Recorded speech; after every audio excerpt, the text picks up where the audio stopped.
Malawi Today.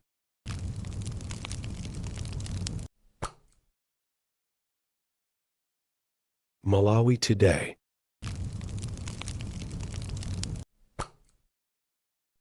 Kukulandirani kwina kulikonse kumene muli pa Malawi lero tikupasirani zimene wayankhula Comrade Ntanyiwa pa Limpopo FM. Ndikhulupirira kuti Comrade Ntanyiwa tonse tikumudziwa kuti ndi munthu mmodzi amene amayankhulapo zinthu za ndale zobisika mdziko mwathu muno Malawi. Tiye tikhale limodzi. Mwadzuka bwanji amalawi nonse konse kumene muli. This is Comrade Ntanyiwa on Limpopo FM chigawo cha kumamawa. This is a breaking news from Limpopo FM. Ma program ena onse tayimika kaye kuti amalawi tikuwuzeni what's going on. Kodi ndi chani chikuchitika mdziko lathu la Malawi. Ena tutadabwa tayankhula zambiri rishafu ya nduna za boma. Ena nkumaona ngati kuti marishafu aja mwina achitika bwino, ena mwakuti amalawi. This is breaking news on Limpopo FM, radio yokayo imene imatolera nkhani zona zokha nchifukwa chake anthu amapumira nkhwapa mopumira mphuno koma amapumira nkhwapa chifukwa cha programu ya nkhanga zaona amalawi. Nkhangatu zaona ndipo zaona kuonera patali kwambiri mkatikati ku State House akuti chachitika ndi chani kuti akeni zikhale ng'oma apite ku mining ndi chani kwenikweni. This is a strategy of Malawi Congress Party. Mmene ndangopanga choncho ainakewo aziwaso kunena kuti Limpopo FM ndi Comrade Ntanyiwa atitulukira kulibe kothawira.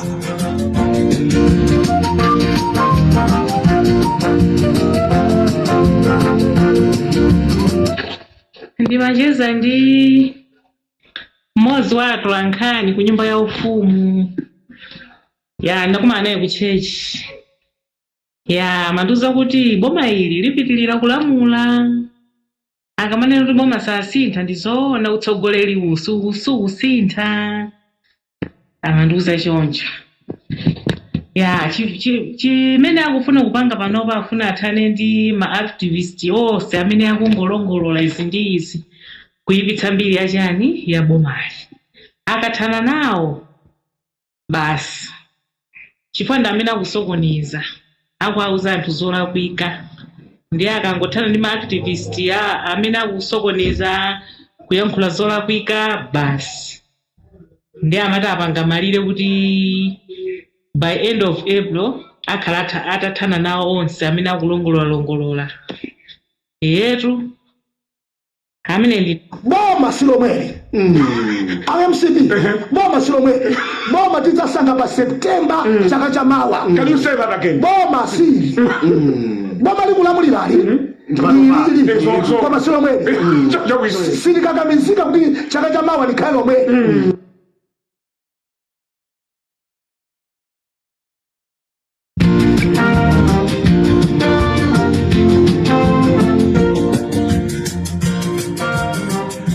Kulimba mtima kumene akulimba mtima IMCP kunena kuti boma ndi lomweli sakusintha.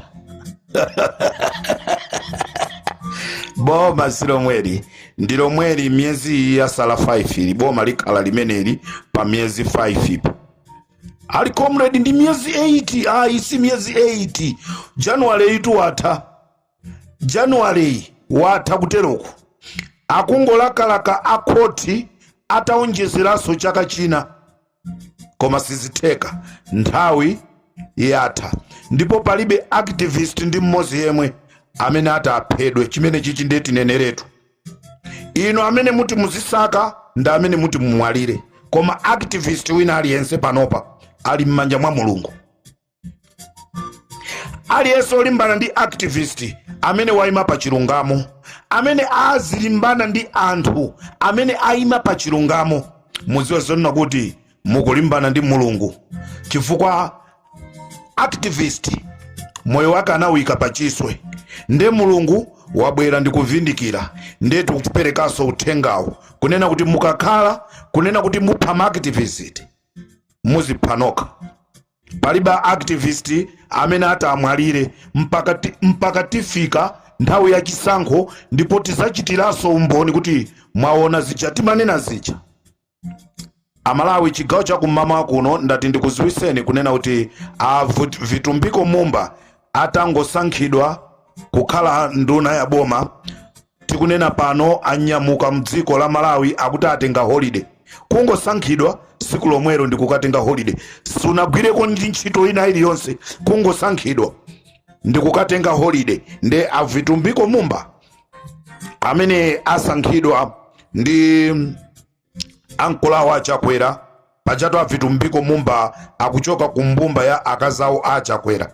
Nde awa tanene kuti ankulawo achakwera atasankha kwapasa unduna atengaso holiday nthawi yomweyo anyamuka. Tikuyankhula pano ali ku Jamaica ku holiday kumene apita ndi anthu ena oyimba ngati m'bale wanga Ane Matumbi wapita nawo kumene kungati simukumona mulilongwemo chifukwa ndinafika zana malo ena aka amene amakonda kucheza nde ndimafunsa kunena kuti ndimafuna Ane Matumbi ndi akuti comrade ifeso sitikumona Ane Matumbi. Nde ndati ndikuziwise nonse amene mwakhala mukumsaka Ane Matumbi. Now he's in Jamaica kudya misonkho ya Malawi ndi Vitumbiko Mumba. Komanso pali mafumu ena amene apita nawo kumeneko ndi anthu ena pafupifupi 85 amene apita ku holiday yotenga munthu mmodzi koma watenga anthu 85 a Malawi. Are we serious? Dziko limene lilibe fertilizer, dziko limene mvula kugwa kwake ndiye kuti tipange mapemphero, popanda mapemphero mvula sigwa. Dziko ngati mvula igwe ndiye kuti Peter Mutharika wapita kuderako kukayendera anthu, ndiye chifukwa chonoti wakayendera anthu kuderako Mulungu akusangalatsidwa naye, mvula ikugwa. Ngati kuderako kupite munthu wina wake amene akudana ndi anthu ndiye kuti kutenga miyezi 4 or 5 mvula osagwa. Mudziko limenelo limene aine ake akudandaula, aine ake adziko Amalawiwo ena anyamuka ndi kupita kumakaseweresa makobiri ku Jamaica. Nkhani yomvesa chisoni kwambiri, nkhani yomvesa chisoni mu mbiri ya Malawi. Sindikudziwa Abakiri Muluzi mutasankha nduna zanu munalola nduna kuisankha sinagwire ntchito ndi olokungopereka ripoti nthawi yomweyo bwana ndimafuna ndipite ku holiday. Sindikudziwa the late Mutharika bingu ngati anayamba kupangapo zimenezi. Sindikudziwa Peter Mutharika ngati anasankha nduna in just few hours ndikunena kuti ndatenga holiday ndikumapita kunja ndikumakasangalala ndi anthu. I don't know what type of dziko limene azisogoleri ake sakudziwa chimene akuchita. Tiyeni njoyani, sangalalani chifukwa ndi nyengo imene tili. Musazikane nafe Amalawi chifukwa Amalawi talimba mtima kunena kuti MCP tikuichosa. Ndipo ndikufuna ndikusimikizireni kunena kuti there is no any room for MCP to come back in government, whether you like or not. That machine you call is mathematic. That machine, it's not going to work. That machine is not going to work. Chomvesa chisoni ndichonena kuti makoti mwalengeza zonena kuti kukhale jeni extra nthawi yonoti anthu alembese zisankho. As I'm talking now ndinapita kumulanje kulibe wina aliyense amene walembesa. Ndiye mukulembesera kuti m'manyumba mwa makolo anu kalembera amene iyi inuyo ameki amphaso sambo mukulembesera kuti kalembera tikufuna kumene mukulembesera kweri ya 49 m'manyumba mwanthu, kweri ya 12 m'manyumba mwanthu, kupanga duplicate zinthu ndi zimene mukunena kuti mukulembaso kawiri anthu. Amalawi ndifuna ndikusimikizireni palibe Malawi wina aliyense amene angabwere poera kunena kuti ine ndakalembesa fezi imeneyi akunena kuti taonjezera. Palibe china chilichonse chimene chachitika. Are we going to call this election kunena kuti ndi chisankho chimene Amalawi ambiri tili nacho okondwa? Ndofuna ndikutsimikizireni Amalawi, zadzukeni mwaunyinji kupita kukaponya voti yanu. Musayiope mathematics imene ija tichaya kugwesa. Wina aluza atazika iyeyo musimatematikimo koma siku lokaponya mavoti akapezeka zonoti musimatematic mulibe china chilichonse chimene iye anachikamo. This is Comrade Tanywa on Limpopo FM.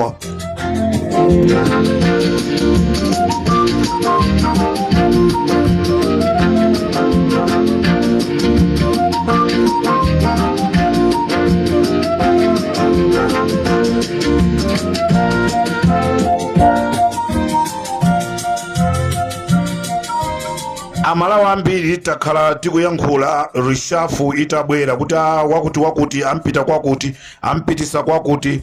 Chigawo chakummawa kuno ndati ndikudziwiseni Amalawi nonse konse kumene muli. Panopa ndi pamene pabwereza uchigawenga zochuluka. After Limpopo FM itatulukira kuti department ya polisi anthu owerengeka awa akugwira ntchito ndi Akenis Khaling'oma. Boma labwera ndi strategy lachosa Akenis Khaling'oma kunduna umene uja kumene anali ku polisi kuja achosako kuchitetezo apasa unduna wa mining. Chifukwa chani apasa unduna wa mining? For the reason which I want to tell you Malawians. Akenis Khaling'oma atenga ndikuapitisa pa udindo wa mining pa chifukwa chonena kuti MCP yakonzeka kulowesa zigawenga mu dziko la Malawi through mining. Anthuwa azilowa mu dziko la Malawi kukhala ngati akuzagwira ntchito ya mining. Main reason yawo ili yonena kuti akubwera anthu aja ndi zigawenga kuti athane ndi Sulaimana, athane ndi Boni Kalindo, athane ndi Wabakiri TV, athane ndi Antanyiwa, athane ndi Mtolo, athane ndi this my elder brother wakunchewu tikuti ndani Chisale, athane ndi ma activist mmene mwamvera audio ija kuti akambirana zonena kuti iwowo angowerengera kuti pofika mu April awerengera zonoti pofika mu April. So sakuziwa kuti mu April paliso enaso akhalaso mwina akumwalira mwazizizi. Ndeti kuti Akenis Khaling'oma ali ku mining kumene kuja ndi cholinga chonoti azilowesa zigawenga zochoka m'maiko ena muzina lonoti talandira alendo amene akuzagwira ntchito za mining koma sikuti akubwera kuzagwira ntchito za mining. Ndi chifukwa chake Akenis Khaling'oma apita ku mining poona kuti anyamata ali Limpopo atulukira. We are following you Mr. Akenis Khaling'oma. Ene your movement ife ndesiti kukusiyani.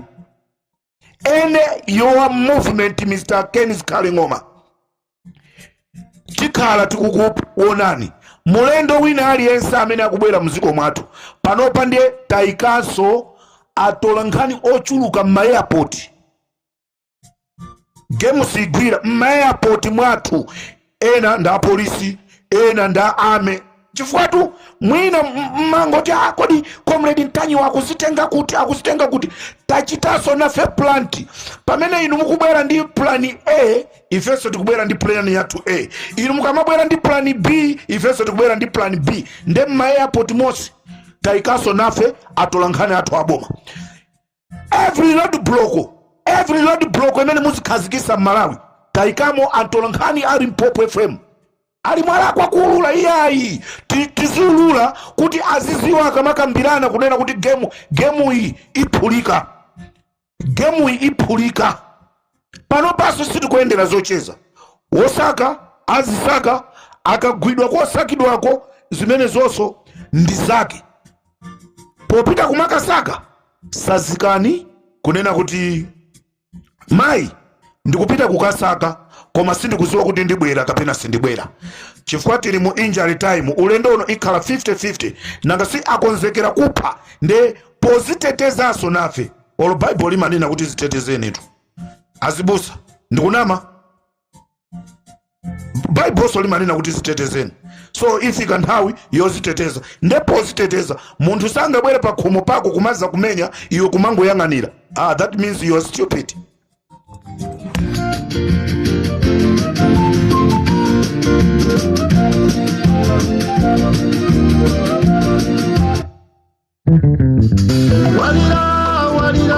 Walira